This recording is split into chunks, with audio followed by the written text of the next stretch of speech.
Back on the Rob Dibble Show, hour number 2. Mike Camposano will join us next segment. We'll talk some UConn boxing, and we had no idea it even existed, and now they've got national champions on their squad. So we'll talk to Mike coming up at 4:25, 4:30ish around there. But let's talk some NBA playoffs, starting with the Knicks. They travel home now. It's even Steven at 2, so it's a 3-game series. And at least 2 of those 3 would have to be in New York if they were to lose one of these. But listen, Jalen Brunson's been great in the postseason. Josh Hart's been great on the rebounding. They need more scoring. DiVincenzo's got to step up. A newbie's got to step up. Hart's got to step up. They got to start scoring more points. And with Julius Randle out, that 25 points a game, it's got to come from somewhere. Julius Randle out, OG Anunoby out, Mitchell Robinson out. The list goes on and on for the New York Knicks. The question is, will their legs hold up, Dibs? And the Pacers are going to try to run them out of Madison Square Garden. They're going to be trying to pick them up from baseline to baseline. They have got subs for days coming in waves, especially at the guard position. If Miles Turner has his way, which he really shouldn't, but if Hartenstein can only go 20-plus, and then we're looking for a lineup from the New York Knicks that's going to be 4 smalls and 1 big, they're going to have to figure out how they're going to use somebody on the bench that hasn't been used before to give them some kind of value, whether it's just defense, whether it is making a 3 when they weren't expecting it, but one of those people have to show up, because I'm expecting a 7-man rotation that ain't going to work. A 7-man rotation that you are asking a lot from these guys to try to pick up all these 3-point shooters from Indiana and an offense that's going to have to work from baseline to baseline. With Game time decision is still Halliburton right now. He's having back spasms, so that would be a huge gift to the Knicks if he's Big out. time. But I agree with you. Listen, people have to step up in the postseason. We talk about hockey enough. We've been spending a lot of time on the NHL, and these guys get banged up. But the NBA right now, some of these guys have to get out of the training room, get on the court. And you whether it's 10 or 15 minutes, sometimes that's huge, you know. And listen, I look at Al Horford with the Celtics. That guy's old. He's still able to drag himself up and down the court for 20 minutes. And a lot of times, and he was awful from 3, by the way, last night. He was just throwing line drives up there, big-time bricks. But he's still rebounding defensively. He makes a difference. And even if you're making a difference and you could possibly be like in the plus category, I mean, it's huge. Like you said, the Pacers have the numbers. The Knicks hopefully have the talent. But it's going to be a fight tonight. I would say, Mr. McBride, all eyes are on you, sir. He's gotten a lot of minutes in this series. He's gotten a lot of opportunities. 3 for 11 from 3-pointers at the game 4 against the Indiana Pacers. I do that a lot. I'm sorry, the old Indianapolis-Indiana switch thing. He's going to get a lot more minutes today, and honestly, it's going to come down to 3-point shooting. They were abysmal from 3 in both games against the Pacers at their place.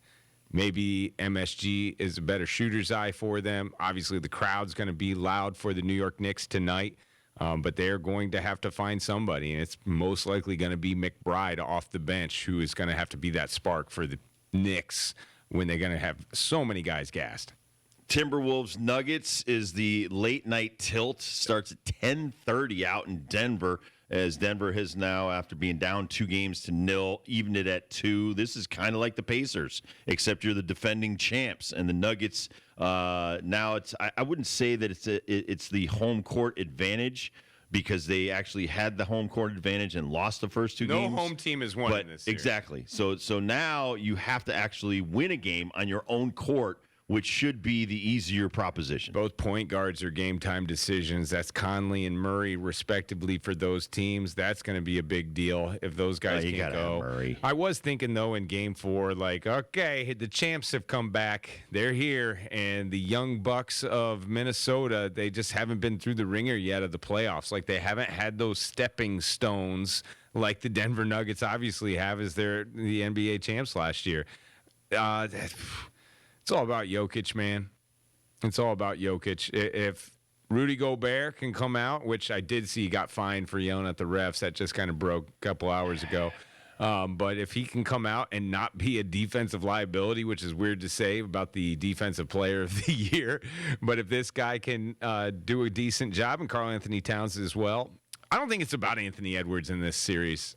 He's going to get his points. He may score 40. And I think Jokic gets his. I'm more worried about Porter Jr. and Aaron Gordon getting theirs. Tore him up last They have game. been terrific so far. They're playing close to 40 minutes each a game, which is a lot on those guys. But listen, you want to be champs, you got to play like champs. And right now, some of the other guys that are on the bench because they're not playing well, these guys are getting the opportunity.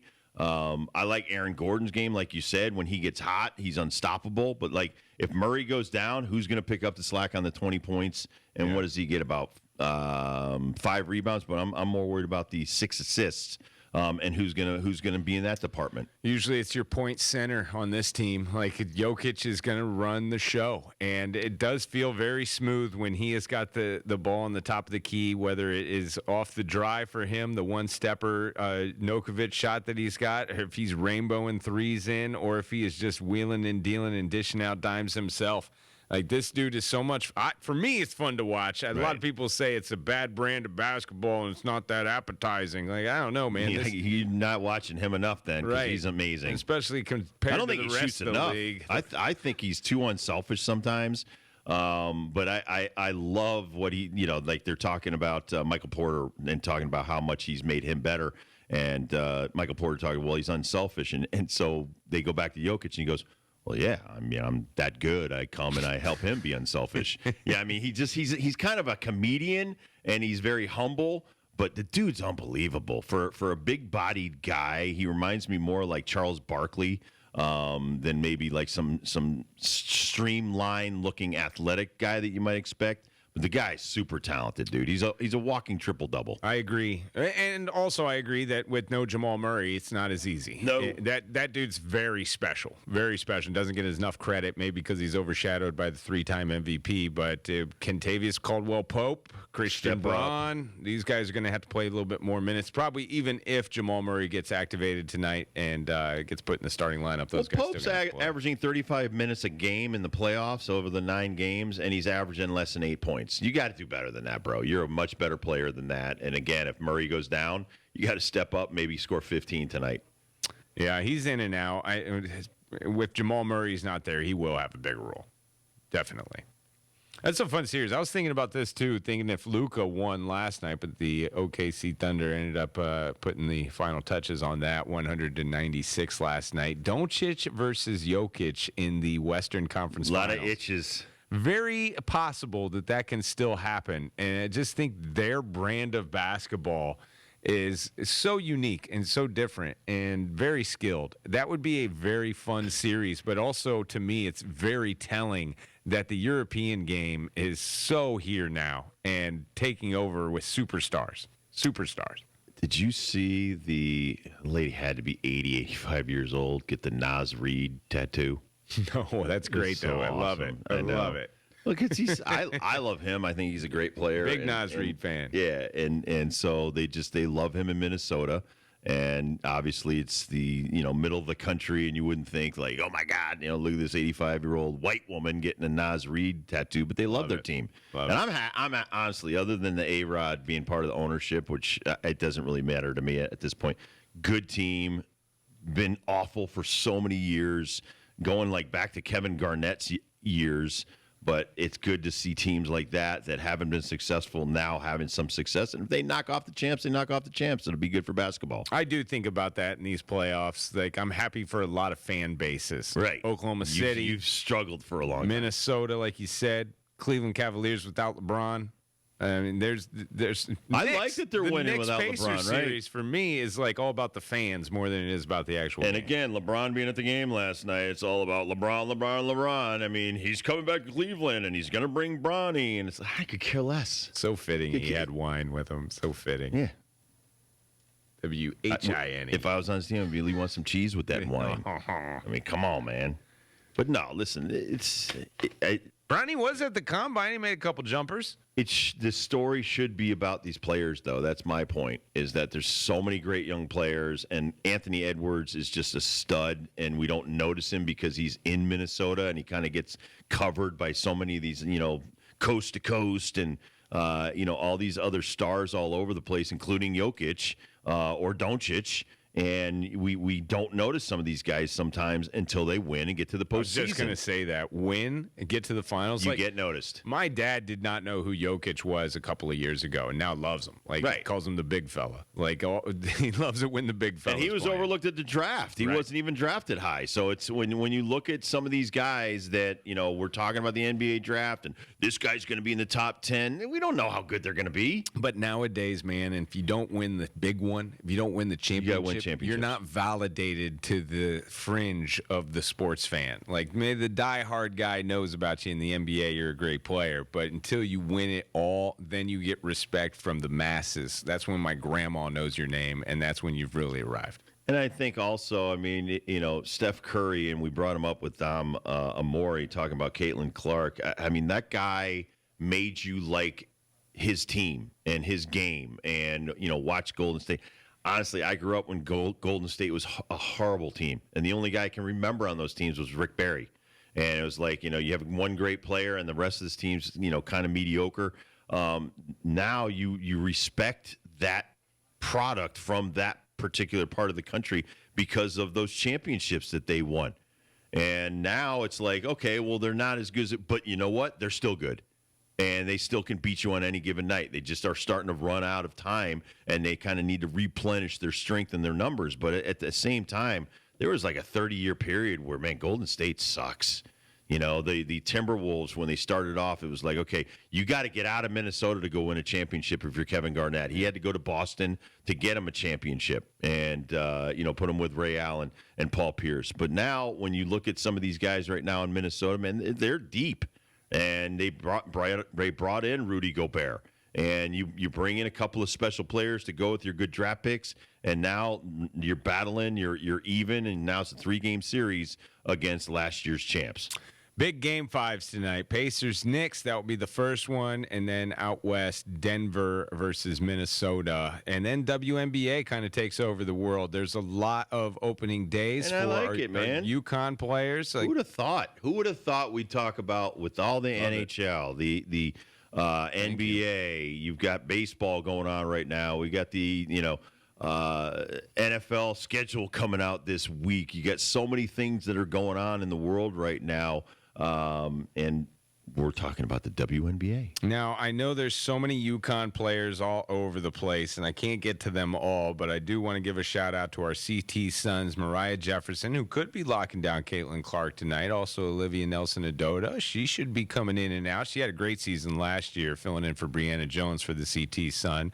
But also, as we said, Aaliyah Edwards making her debut for the Washington Mystics. And don't forget Katie Lou Samuelson, new mommy. It was just Mother's Day. She's playing with the fever. She's on the fever. Don't you know? Also, the Mystics will be playing the Liberty. Napheesa Collier on the, or excuse me, not the Liberty. The Lynx is Napheesa. Scratch that. Liberty, Mystics, Brianna Stewart on the Liberty. Can't wait to see that matchup. And Aaliyah's probably going to be power forward. Like, who's Aaliyah match up with against Liberty? Brianna or Jonquel? Probably Jonquel. Oof. I don't know if you want to try to cover Stewie. Leah's going to find out tonight. Stewie's still filthy. She doesn't get enough credit. Lynx are playing the Storm. That's the other game in the WNBA tonight. Storm have Nika. She'll be making her debut as a rookie tonight. The Lynx have Napheesa Collier. Don't forget about that. Don't forget about Feast. I kind of want to see Lynx and the Mystic because the Feast-Aaliyah matchup, that would be fun. That'd be a lot of fun. But UConn players all over the WNBA. No surprise there. And this year's going to be fun, man. I knew it was coming. I'm so happy for it. Like, it is kind of wild that, yours truly has been trying to scream WNBA basketball for the last 4 or 5 years, and I just get made fun of. But now, today, everybody wants to talk WNBA, huh? Well, one day a year. I'm glad. I'm glad got you your guys day. are all with me today. Thank you. Listen, it's a great product. It's just it's hard to describe why people are turned off by it. I love it, you love it, but it's not enough eyeballs on it. And how do you bring more eyeballs? More And hopefully- stars like Caitlin. Yeah, and you're coming from the amateur ranks and going in. And honestly, I think with TV, these deals and things like that. I mean, listen, we got a new team that just opened up, Golden State Valkyries. The Valkyries. I mean, hopefully, it's some of these are kind of some not catchy names. what is a Valkyrie? Oh, Valkyrie is a goddess that brings the dead to Odin at Valhalla. That's Norse That's a mythology. Detailed explanation. That's not what they say, Is though. that going to be on the shirts? They've got their own interpretation. I lost it, but The Valkyries. They're- Something with Val Kilmer? Anything with him? Nothing with Val Wow. Kilmer? He lives in the area, right? Val Kilmer. The Valkyries. What you got, Kurt, on the Valkyries? Nothing? Nothing. That was some classical music piece, right? There was The Valkyrie. Flight of the Valkyries or something like that. When you listen to it, we'll put you to sleep. And that's when we kill you. The Valkyries. No, I'm going to give you what they just said, which is what their terminology Wasn't it the plan to is. kill Hitler? It was. The Valkyrie. It's a great Wow, movie good- with Tom Cruise. Good dig out from you right Yeah, there. Federico Mr. was Knowledge. talking about it during the break. I stole it from him. Ah, It's God, I don't want to read that. Whoa, I'm glad you censored yourself, whatever I it was. know. Whoa. No, listen. That a not safe for work notice? It's talking about being fearless and being this and all this stuff, but The the real interpretation is actually ESPN nailed it. What? Is that it's from Norse mythology. the Valkyries. But this is what they're saying. It's a host of warrior women who are fearless and unwavering, flying through the air and sea-like. But if you read the real definition of Valkyrie, it is the Norse mythology of bringing the dead, their belief that they will go end up in Valhalla, which is their heaven. Valkyrie. And the Valkyries are the women of the dead that are bringing the dead to Odin, the god of the dead. So, again, I mean, listen. Very big explanation. It's for a very this. big Why is Greg Oden explanation, involved? and that's what I'm saying. Why would you name your team that you're going to have to explain that name, right? It's got something to do with Val Kilmer and Greg Oden. I don't know. The Valkyries. Anyway, Be a fun night tonight. the primary color is Valkyrie Violet, which signifies power, ambition, nobility, women's empowerment, much like purple of the Minnesota Vikings. The Valkyrie. Oh, that makes sense. All right. That makes sense. Norse. Learn something. What do every they day. always? They always say skull. That's their big thing. They're chewing tobacco? They're chewing. See, again, that's not what skull means. Anyway, we'll take a quick break. We'll come back. We'll talk some boxing with Mike Campusano, who is the UConn boxing coach, next.